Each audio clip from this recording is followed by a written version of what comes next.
jam 11 kurang 10 baru dimulai. Boten jadi masalah. Yang penting kula sedaya ati lan rasane ikhlas ngoten. Nggih. Ikhlas. Makane sakmenika monggo dipun totoni ati sakmenika ngaji kitab Dafa'ilul Akbar. Waktu datang bersempat, Gus Soleh kami persilakan. Assalamualaikum warahmatullahi wabarakatuh.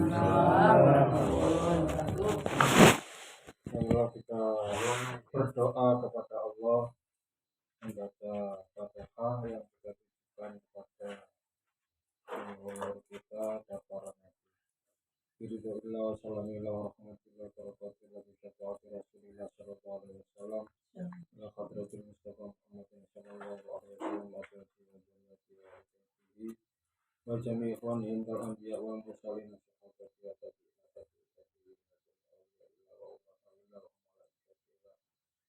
ila arwahi jami' al-kubur rabbana sayyidina akarna wa umatina wa asyatina wa asyatina wa masyayikina wa asyatidina wa ila ala kurim usulihim la yawmiddin ila rabbina fataka hadil qaryam nasim nasim ila arwahi man fataka hadil nasim wa ila arwahi man fataka hadil qaryam Bismillah musanifu hadal kitab Taqa'iqul Akhbar milik Syekh Abdurrahim bin Ahmad Al-Qadhi. Syai'ulillahi lana lahumul Fatihah.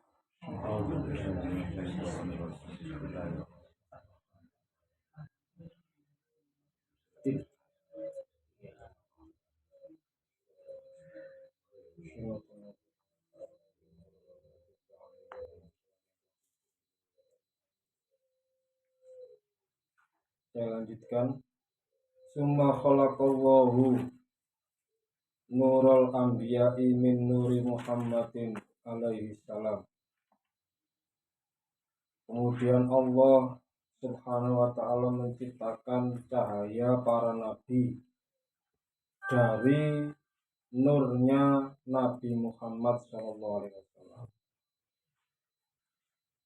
Maka Allah menciptakan dari ruhnya para nabi itu dari tetesannya keringatnya nurnya Nabi Muhammad SAW. Allah menciptakan ruh-ruh umat para nabi itu dari tetes keringatnya ruh Nabi Muhammad SAW, yakni ruh-ruh tiap umat diciptakan dari tetesan keringatnya ruhnya para nabi. Jadi setiap umat mempunyai yang terutama yang mukmin diciptakan dari tetesan keringat nabinya masing-masing sesuai dengan zamannya. Wa khalaqat arwahul mu'minina min ummati Muhammadin min iraqi Muhammad alaihi salatu wassalam. Kemudian Allah menciptakan ruhnya orang-orang yang mukmin dari umat Nabi Muhammad itu dari tetesan keringat Nabi Muhammad Shallallahu Alaihi Wasallam. Lalu ruh-ruh itu berkata, La ilaha illallah Muhammadur Rasulullah. Tiada Tuhan selain Allah, Nabi Muhammad adalah utusan Allah. Setelah itu Allah menciptakan pelita yang terbuat dari batu yang berwarna merah yang bisa dilihat dari luar dan dari dalam, artinya tembus. Kemudian Allah menciptakan bentuk fisiknya Nabi Muhammad SAW seperti bentuk fisiknya yang ada di dunia, dan Allah meletakkan bentuk fisik itu di dalam pelita, yang berwarna merah tadi itu atau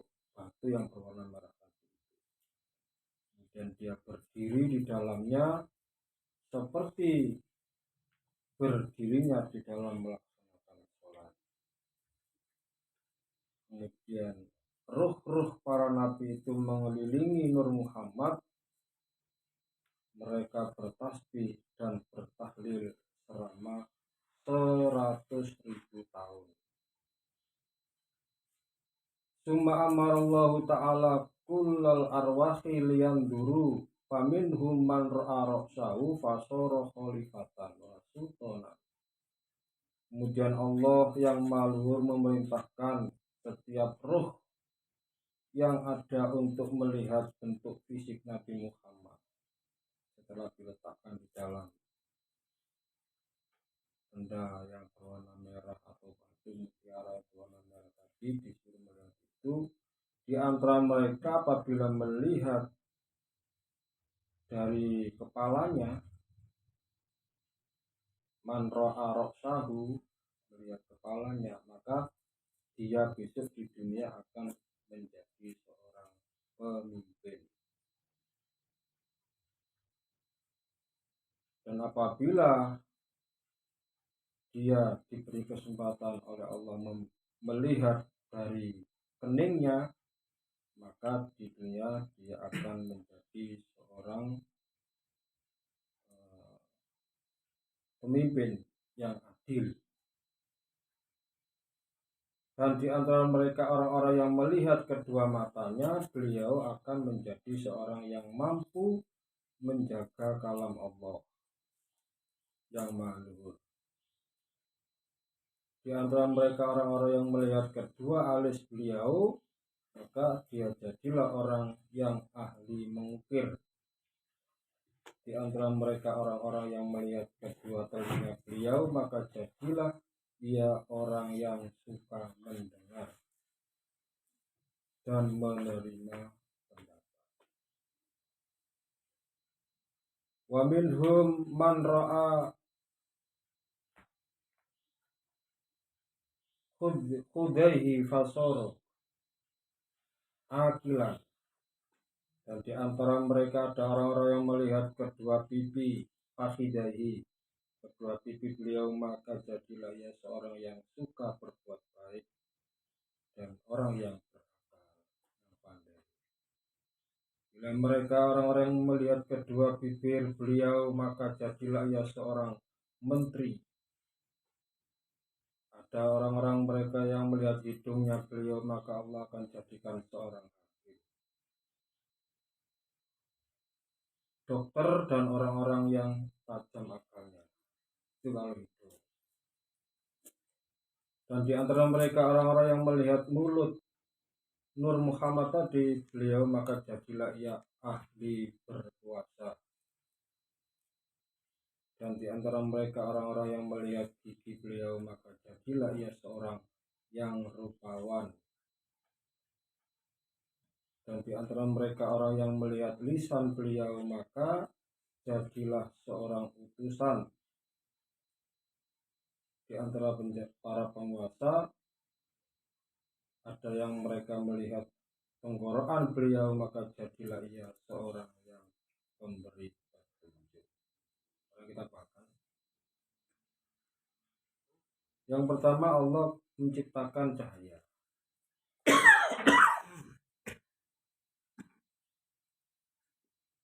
Yaitu Nur Muhammad. Di situ Allah berkata kepada nur tersebut, dan nur itu dilihat oleh cahaya yang ada di belakangnya, ada cahaya yang ada di depannya, dan ada di sisi kanan kirinya. Kemudian bertasbih.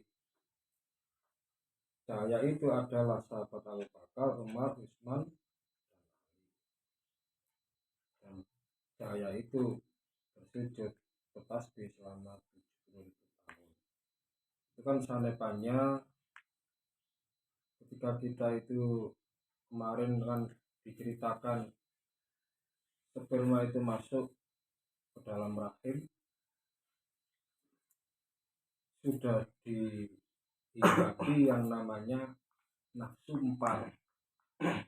Abu Bakar, Umar, Utsman, Ali atau nafsu lawama, amarah, sufia, mutmainah.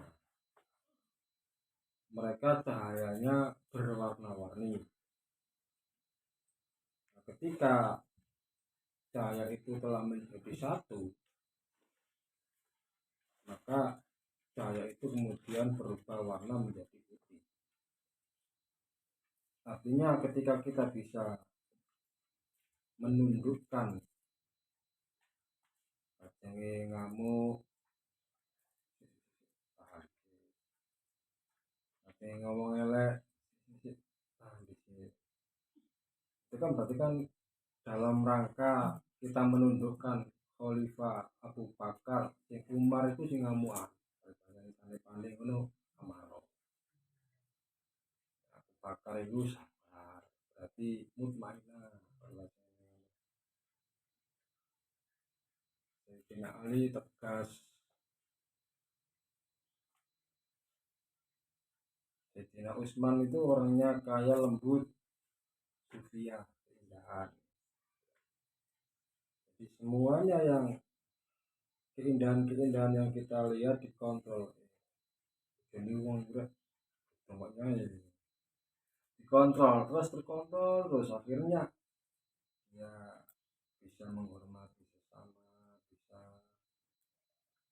memuliakan sesama, ngomong dijogo, ngomong akhirnya terkontrol, bercahaya. Sedangkan dilanjutkan Allah menciptakan nurnya para nabi dari nurnya Nabi Muhammad itu sendiri, dari keringatnya Nabi Muhammad itu sendiri.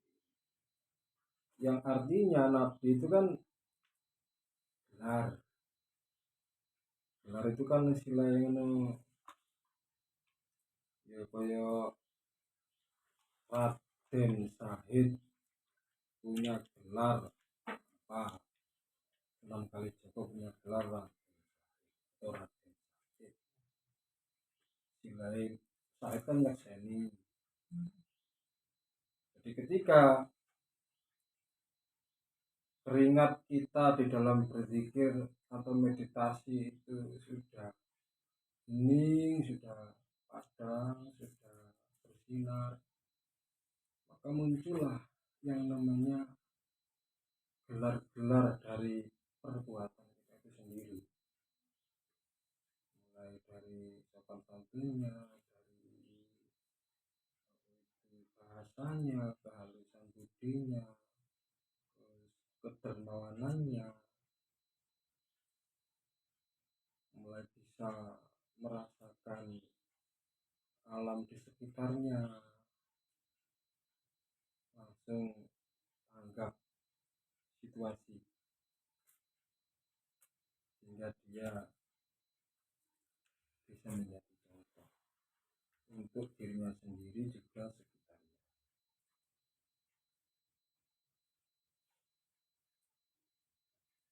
Kemudian orang-orang yang beriman, ruhnya orang-orang yang beriman dari umatnya Nabi Muhammad itu ternyata diciptakan dari keringat Nabi Muhammad itu sendiri. Ya, tadi kita sudah membahas masalah iman itu ada berbagai macam, ilmu yakin, kemudian ainul yakin, hakul yakin, kemudian al-mutakin, ya. Dimana prosesnya adalah berliku-liku, mulai dari sholat syariat yang sembarogo, kemudian sholat torekot yang namanya perilaku yang baik, dan sholat hakikat dimana dimanapun kita berada selalu daim pikir ilim nangani singgawi urip, dan sampai sholat ma'rifat sampai weruh apa sing didorong di alamnya itu yang sesuai dengan perintah atau dawuh sing gawe urip itu. Sehingga semua itu adalah bentuk wujud akhirnya dia mengucapkan la ilaha illallah Muhammad Rasulullah, yang inti daripada itu semuanya adalah kita merasa bahwa kita ini seorang makhluk ciptaan, tiada berdaya, tiada punya kekuasaan, tiada punya apa-apa. Semuanya itu adalah karena kehadiran daripada Allah itu sendiri. Dan tamsil daripada Nur Muhammad itu diwujudkan di dalam sebuah sperma rahim yang digambarkan, diletakkan di dalam batu merah yang berdiri. Kemudian dia sholat, berdiri sebagaimana orang sholat. Kemudian ada orang umatnya melihat, bila melihat kepalanya menjadi seorang imam, melihat dahinya menjadi seorang pemimpin, itu bahwasanya gambaran kalau seseorang sudah bisa menguasai segala sesuatu, dipikir secara jernih, secara dampak positifnya dipikir, dampak negatifnya dipikir, maka dia layak menjadi seorang pemimpin karena langkahnya tidak gerusa-gerusu. Itu secara pengenalannya di situ. Dan bila dia melihat dahinya menjadi seorang pemimpin, ya akal tadi, kepala. Kemudian melihat apa itu hidungnya menjadi, semuanya adalah sanepan. Dokter mulut bisa menjaga mulut, sampai melihat apa ya, keindahan gigi, menjadi orang yang tutur katanya lemah lembut. Semuanya adalah merupakan bentuk perwujudan daripada seorang manusia insan yang telah sempurna menjiwai segala apa yang sudah menjadikan tuntunan dipakai, segala sesuatunya ngawur. Mungkin itu keterangan untuk saat ini bisa diperjelas lagi oleh Gus Samsul. Kami persilakan untuk tambahan-tambahan.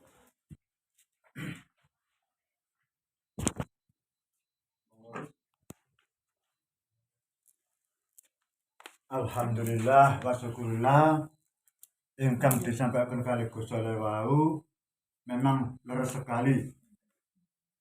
Jadi yang namanya sahabat Abu Bakar, Umar, Utsman, Sayyidina Ali itu adalah tetesan dari keringatnya Nur Muhammad. Ngapunten Gus Soleh, bukan Nabi Muhammad, tapi Nur Muhammad. Jadi kalau saya dulu ngaji kitab Daqailul Akbar itu, saya ngalami bukan dari kitab itu sendiri, tapi saya pernah ngalami sesuai dengan lagu atau meditasi saya. Jadi di situ saya melihat termasuk di alam mahsyar, katanya orang Jawa, katanya di alam mahsyar. Jadi di situ saya melihat bahwa Rasulullah itu didampingi 4 orang. Saya belum pernah guru, didampingi orang 4. Rasulullah bukan duduk, tapi Rasulullah di atas. Saya melihat Kenapa kok saya melihat kalau itu Rasulullah? Kenapa kok saya tahu itu Rasulullah? Ada seorang ibu-ibu tua, itu ratu nafsu, pokok nafsu. Jadi ratu nafsu itu ibu-ibu tua itu bilang, ya Rasulullah, saya akan meminta syafaat panjenengan ya Rasulullah. Tapi Rasulullah bilang kepada seorang itu, kalau itu berarti Rasulullah. Saya sebenarnya nggak tahu itu Rasulullah atau tidak, saya nggak tahu. Tapi saya melihat orang 4, siapa juga yang nggak kenal, nggak tahu. Di sini ada orang perempuan 1 bilang sama Rasulullah, minta syafaat kepada Rasulullah Muhammad, bukan Nabi Muhammad, Rasulullah. Nah disitulah itu berarti Rasulullah.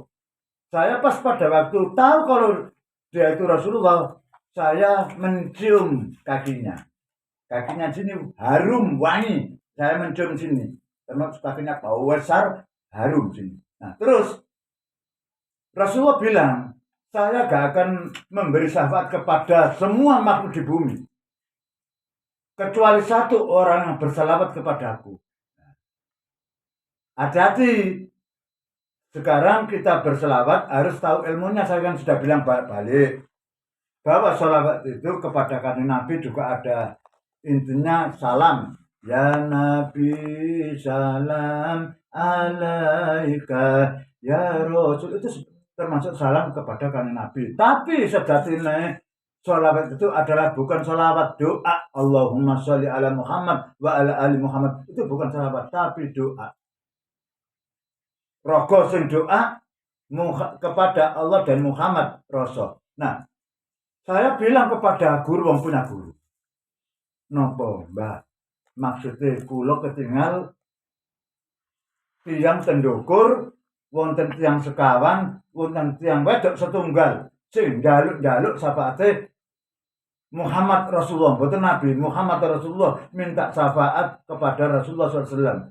Tapi sanjange Rasulullah niku aku gak bakal kei syafaat nang wong alam sak donya kabeh kecuali wong sing maca selawat nang aku. Niku biyen wis ngadu ngono biyen kula. Nah, biyen padha-padha ngono. Nah, napa mriku kula sandang kepada Mbah. Napa maksud iku, Mbah? Jadi Rasulullah iku posisine duwe sahabat. Rasulullah ki mati ndak alam donya kan wong papat iki. Termasuk terus gusul niku alwama sufira mangano yone sing kebebotan gawe ket orang pati. Nah, terus posisine kula saneng yang Mbak. Kula Mbak ngomong ngeten. Kowe ketok apa le? Nek iku Rasulullah, nek iku ana wong wedok njaluk syafaat, kula ketinggal kakine, Mbak. Dadi wong gowo gak ketok ndase gak ketok tapi ketok kakine tok. Wong kumang sanjang ya Rasulullah. Kula nek disapa teman-teman, ping 3 ya Rasulullah, ping 3 baru aku gak bakal kek wong syafaat alam dino kabeh, kecuali wong sing maca selawat nang aku. Bilange ngoten, Mbak. Oh, berarti kowe iki besok kuat laku. Soal apa? Soal kowe ketok sikile. Nah, sing sesuai dibacakan kalau Ghazali niku ketok alise, ketok tenggoroane, ngoten.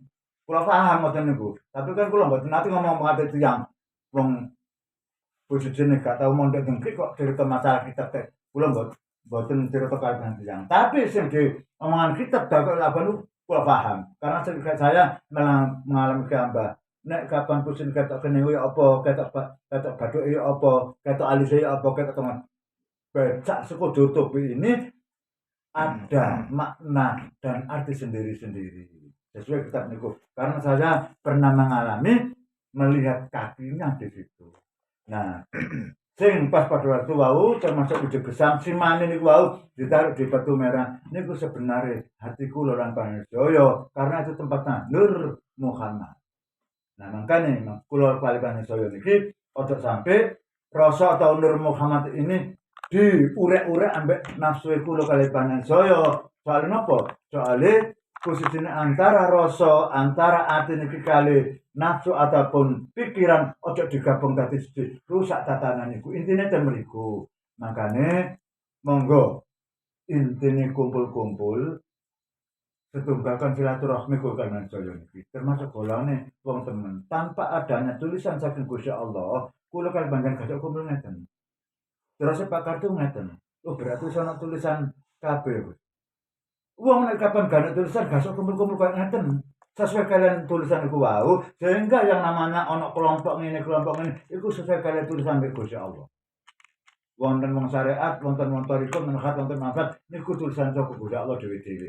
Makane tanpa adanya gerak budi saking Gusti niku kula kalian saya gak sok kumpul koyo ngeten. Dadi pakerta ngoten. Kabeh ku Tuhan itu sendiri, Gus. Memang bener. Berarti tanpa ada gerakan budidaya saking Gusti Allah, kula kalban saya niki boten saged kempal sing koyo ngoten. Alasan napa kemawon wonten kemawon. Nah, makanya walaupun dalam keadaan susah, malam ataupun posisi terus keadaan ngeten-ngeten wajar.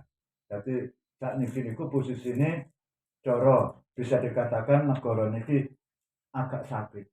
Badai pemilu, makin bencana kayak ngoten, terus yang saat ini agak sakit, perlu disadari. Maksimal kalau kalian saja usaha dan berdoa peran itu. Secara syariat, secara ketemu itu. Jadi ojo sampai nanjak ngeten. Ngeten pun api. Bertahan dari ini, bertahan pun api. Makanya kalau kalian saya kumpul-kumpul niki, ayo diniati ibadahnya Gusti Allah sebenarnya. Rezeki niku nek kapan ditarik bareng, itu sebenarnya gampang. Soalnya narik wong akeh. Sebab apa kok ibu iki ayo dekorasi ndak awake gambar-gambar. Ngoten. Aku kula asal amanah saking kok niku sebenarnya rezekiku nek kapan ditarik wong lebih dari satu itu malah mudah. Termasuk kula tambahan boten lebih dari satu, ada yang 15. Lah rezeki nek ditarik bareng niku rada enteng. Cepet oleh medali. Niku ngoten peran sing koyo niku ngoten. Nah, kenapa kok saiki si ibu iki napa? Ayo ditonton nyata piyambak, ayo sing temen, ayo diniati ibadah nang Gusti Allah. Masalah rezeki ku yo ana tulisan, tapi nek kapan cara bareng-bareng narik niku nggih tulisan ku mak iso diurut sampe Gusti Allah. Keranten menapa? Keranten terus niku selagi ajal belum ditenggorokan ndak ngoten. Tidak ada lugas takhiruna wala yaktabitu. Nah, ini bukan teman selagi ajan ini masih belum keluar dari rokok kita, tetap kita diwajibkan berdoa kepada Allah Subhanahu meminta memohon.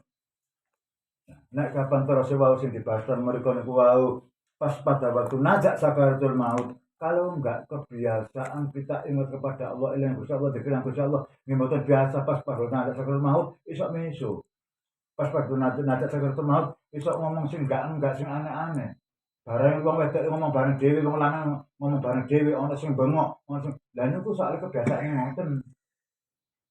Mangkane kula kenen jaya niki najak sakaratul maut niku iso diiringi kalian Allah krana awak dhewe sering syoladain lewat rasa lewat nafas nufus Allah. Iku besok sama keluar Allah. Kenapa kok keluar Allah? Karena jagat iki hudu jagat kene jagat gede ku Allahu Akbar gelari jagat. Makan jagat sebenarnya ini bukan balikan. Jagat gede maksudnya meriki. Jagat ini teman jagat cilik. Makanya monggo kekempalan iki ojo sampai duweni rasa menit. Ojo anduweni rasa males. Nek kapan kula kalban saya niki gak digerak ambek Gusti Allah, males. Gak nang ana perluan ngene macam-macam jalan apa? Soale gak digerakno ambek Gusti Allah. Ojo nyalano. Ngapunten ojo nyalano kanca sing gak nang kabeh iku sing ngersani Gusti Allah dhewe. Dan makane ten mriki walaupun dalam keadaan apapun tetep kula kalban saya niki ojo sampai ngilokno dulur-dulur sing gak nang. Tur sampai sanjang walaupun nggak ikut ruatan, nggak ikut bayar uang, tetap besok itu malam Rebo ini tetap hadir. Keranten apa? Keranten mungkin nggak mood, mungkin nggak duwe yotro, mungkin nggak ada sama sekali konten-konten. Nah kita kan nggak tahu. Makanya kalau nggak ikut itu memang urusannya. Dia mungkin nggak punya uang, mungkin nggak mood, mungkin ada lagi yang lebih penting daripada ini. Jadi nggak ada yang salah. Tetap kita besok malam Rebo itu tetap guyub rukun. Termasuk kalau kalian saya ini termasuk terima tamu ngerahapna wong-wong niku wau. Dadi wonten sing terima tamu mereka, wonten sing terima tamu mereka, wonten sing gagoni. Niku termasuk adat tata krama. Olah rasa niku wonten mriku asli. Ngoten mawon, monggo dipun tata niate kanthi ati tulus ikhlas lahir lan batin nopo ingkang dados tujuan lan maksud Banjarjaya diridhoi kaliyan Allah Subhanahu wa taala. Amin. Jangan kata ini tujuannya boten sami. Niki keranten syariat toriko bahwa tetap syariat niku wonten panyuwunan Gusti Allah. Berarti hubungannya Asmaul Husna niku panyuwunan. Sifat Gusti Allah. Wonten 99 panyuwunan. Napa ingkang dados tujuan di dalam benak hati nurani jenengan sampaikan pada Allah. Jangan tidak disampaikan. Jadi apa yang menjadi tujuan kita ini sampaikan kepada Allah. Tujuan apa? Tidak usah sungkan-sungkan, tidak ada malu-malu. Kita tetap minta kepada Allah. Secara hakikat marifat oke. Jaluk itu wong sing paling gak etis, wong sing paling enak dalam Gusti Allah. Karena apa? Karena orang tidak bersyukur. Tapi bagi orang syariat, jaluk niku wong hebat, jaluk niku termasuk bisa dekatan wong sing apik. Soal napa? Soal iku sesune wonten ayate ud'uni astajib lakum. Wahai hambaku kabeh, jaluk nang aku pas tak kabolo. Man data-data sing sak temene jaluk. Nah, contoh kula kali bansoyan iki sampun kula sampaikan bahwa sebenarnya rezeki itu kalau diangkat bareng, insya Allah kan rada enteng. Ayo sing temen, mangkan kula mboten guyonan kan iki. Ayo sing temen, ojo sampai gak nyang nek iso kecuali ana udur. Contohnya nang Mas Aan kerja sore, tidak ada masalah. Wong pancen kerja sore. Tapi ojo sampai ninggal kene ngaji nduk kono. Ninggal kene kula pun sandang balik-balik nuntut ilmu yang sapa apik, ngaji yang sapa apik, tapi ojo sampai ninggal kene tur ngelek-ngelekno kene. Nah, niku mboten sae. Mboten apa-apa. Jadi kula mboten ngelekno karena dia enggak cocok sama sini. Itu aja wis gak usah repot-repot, gak usah dipikir nemen-nemen, keranten napa? Keranten tiyang niku gak ana sing salah. Gusti Allah ku dhewe sing gerakno. Ora ngoten nggih. Mboten mawon, monggo dipun tata tahlil istighosah. Mugi napa ingkang dados unek-unek hajat panjenengan dikabula diridhoi Allah Subhanahu wa taala. Amin. Monggo dipun minum riyin.